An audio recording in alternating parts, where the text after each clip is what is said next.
नमस्कार, मैं अभय कुमार इतिहास विभाग डीएवी महाविद्यालय सिवान। आज हम लोग भक्ति आंदोलन के अंतर्गत चैतन्य के आंदोलन के सामाजिक एवं धार्मिक विचारधाराओं के संबंध में चर्चा करेंगे। जैसा कि हम जानते हैं, भक्ति आंदोलन के अंतर्गत दो प्रमुख विचारधाराएं प्रचलित थीं, एक सगुण विचारधारा और दूसरी निर्गुण विचारधारा।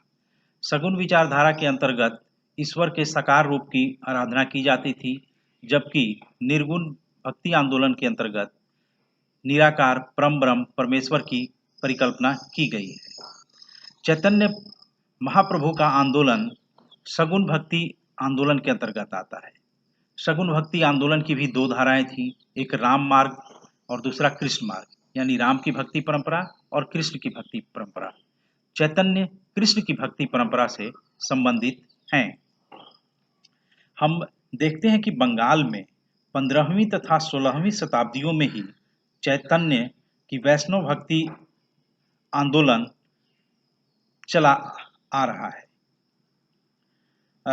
मुख्यतः चैतन्य के विचार एवं सिद्धांत राधा कृष्ण की बंगाल की परंपराओं से उद्धृत हैं। बंगाली परंपराओं का प्राचीन धार्मिक कृतियों एवं प्राचीन विचारधाराओं से प्रत्यक्ष रूप से कोई संबंध नहीं था। चैतन्य जयदेव विद्यापति तथा चंडीदास की कृष्ण राधा से संबंधित काव्य रचनाओं से बहुत प्रभावित थे। चैतन्य वैष्णव भक्ति संप्रदाय का पुनरुत्थान करना चाहते थे। कृष्ण का नाम लेते ही वह आध्यात्मिक जगत में विलीन हो जाते थे।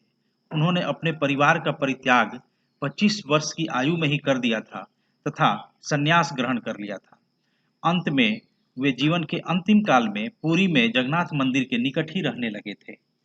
चैतन्य ने पूर्वी एवं दक्षिण भारत का व्यापक भ्रमण किया और अपूर्व तन्मयता, नृत्य विभुरता तथा हाव भाव के माध्यम से अपने उपदेश दिए और परम आनंददायक पूजा उपासना को अभिव्यक्त किया।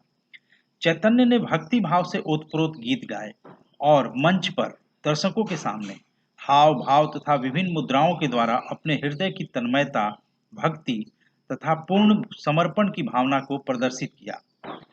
यदि उनके उपदेशों की बात की जाए तो उनके उपदेशों का सार है, ईश्वर ही प्रेम है और उसके प्रति अपूर्व निष्ठा तथा पूर्ण आत्मसमर्पण की भावना होनी चाहिए। यही एक भक्त के लिए मोक्ष का साधन है।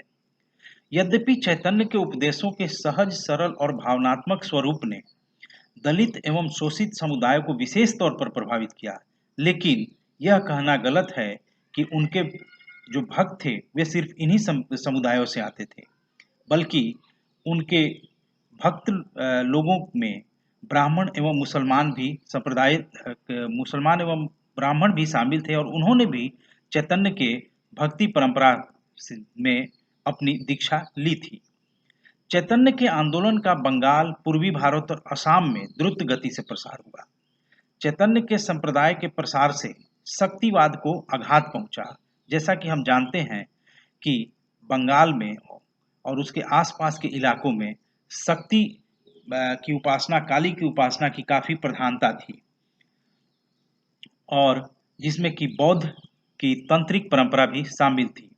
चैतन्य के आंदोलन ने को बौद्ध अनुयायियों ने भी चैतन्य के भक्ति संप्रदाय के सिद्धांतों को स्वीकार कर लिया था। चैतन्य ने धार्मिक मान्यताओं, वर्ण व्यवस्था, धार्मिक उत्सवों, संस्कारों, अनुष्ठानों तथा योग्य एवं वैराग्य को अस्वीकार कर दिया और आंतरिक गुणों जैसे ईमानदारी, सरलता एवं निष्ठा के विकास पर बल दिया। यहाँ हम कह सकते हैं कि चैतन्य ने भी ज्ञान मार्ग के अपेक्षा भक्ति मार्ग पर ही जोर दिया और ज्ञान मार्ग को नकार दिया। चैतन्य ने भोग विलास से भी दूर रहने को कहा। उन्होंने अपने अनुयायियों से धन, पद अथवा सम्मान की लोलुपता की उपेक्षा करने का आग्रह किया। उन्होंने अपने अनुयायियों को ईर्ष्या, द्वेष, स्वार्थपरता तथा व्यक्तिगत उन्नति आदि से पूर्णतया अलग रहने का उपदेश दिया। चैतन्य ने विवाह, शाकाहारी भोजन तथा मादक द्रव्यों के बहिष्कार के सिद्धांत का प्रबल समर्थन किया।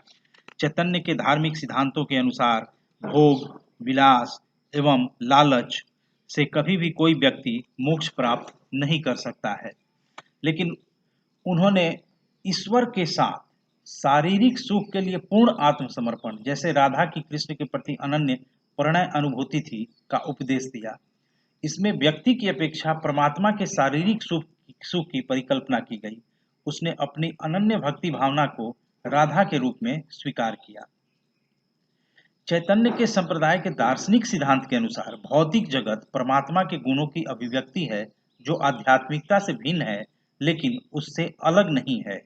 आत्मा वस्तुतः परमात्मा का एक अलग अंश है और आध्यात्मिक रूप से परमात्मा से संबंध एवं उस पर निर्भर है। माया ने आत्मा को परमात्मा से विलग किया है, लेकिन भक्ति के माध्यम से और माया से दूर रहकर मोक्ष मिल सकता है। यहाँ पर भक्ति से तात्पर्य दयालु एवं करुणा निधान कृष्ण के प्रति अपूर्व निष्ठा, आस्था, अनन्य प्रणय भावना एवं पूर्ण आत्मसमर्पण से है। और मोक्ष का तात्पर्य वे मानते हैं कि जन्म और मरण के चक्र से मुक्ति। चैतन्य अथवा उनके अनुयायियों ने स्वयं कुछ भी नहीं लिखा। बाद में ही उनके अनुयायियों ने मथुरा के निकट वृंदावन में चैतन्य के दार्शनिक विचारों, सिद्धांतों एवं भक्ति भावना के संबंध में व्यापक रूप से लिखा। उनके संप्रदाय का प्रचार एवं प्रसार पुरी, मथुरा तथा बंगाल में हुआ। अनुयायियों के वंशज इस संप्रदाय के शिक्षक अथवा गोसाई बन गए और उनकी देवता के रूप में पूजा उपासना इन संप्रदाय के मानने वाले लोगों के बीच में होने लगी। और ऐसा माना जाता है कि जो लोग भी गोसाई बने वे लगभग सभी ब्राह्मण वर्ण के ही थे। गोसाइयों के नेतृत्व में ही चैतन्य का चैतन्य की विचारधारा प्रचार और प्रसार होता रहा। इनका संप्रदाय भावना प्रधान होते हुए भी अत्यधिक नैतिकवादी था। गुरु की महिमा का भावनात्मक गुणगान, नाम की प्रायः पुनरावृत्ति और गले में तुलसी के मनकों की माला इस संप्रदाय के अनुयायियों की प्रमुख विशेषताएं थीं। इनके सिद्धांतों को जीव गोस्वामी और कृष्णराज कविराज ने मथुरा में विकास किया। यानी जीव गोस्वामी और कृष्णराज कविराज को हम मान सकते हैं कि चैतन्य के विचारधाराओं को प्रचार प्रसार करने में और जो आज तक वो परंपरा चली आ रही है उसको स्थापित करने में इनका बहुत बड़ा योगदान रहा है। इस संप्रदाय के सिद्धांतों के विलासी तत्वों के साथ गोसाइयों द्वारा आरोपित नैतिक प्रतिबंधों का निरंतर विरोध भी रहा। यानी इस संप्रदाय में कहीं न कहीं एक अंतर्विरोध भी देखने को मिलता है।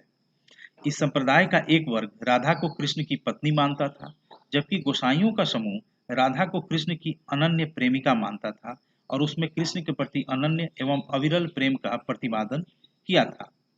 इस अनन्य एवं अविरल प्रेम के प्रतिपादकों ने शाकाहारी जीवन पद्धति एवं अन्य आरोपित प्रतिबंधों का भी परित्याग कर दिया और वर्ण व्यवस्था का पुनः प्रवेश हो गया। इस संप्रदाय को संगीतज्ञों एवं गायकों का एक संप्रदाय बाउल कहलाता है, उससे भी काफी प्रचार प्रसार हुआ। वे अपने संगीत के माध्यम से जनता के बीच में जाते थे तथा चैतन्य महाप्रभु के विचारों को जनता के बीच में पहुंचाते थे और उसमें एक रहस्यवादी चेतना का भी प्रसार उनके द्वारा होता था। इस रहस्यवादी चैतन्य के अनेक अनुयायियों ने प्रणयानुभूति से अनुप्राणित बहुत अधिक संख्या में काव्य कृतियों की रचना भी। लेकिन अंततोगत्वा हम मानते हैं कि चैतन्य संप्रदाय का मुख्य भाग गोसाइयों के नेतृत्व में नैतिक प्रतिबंधों से युक्त ही अपने संप्रदाय का विकास करता रहा। धन्यवाद।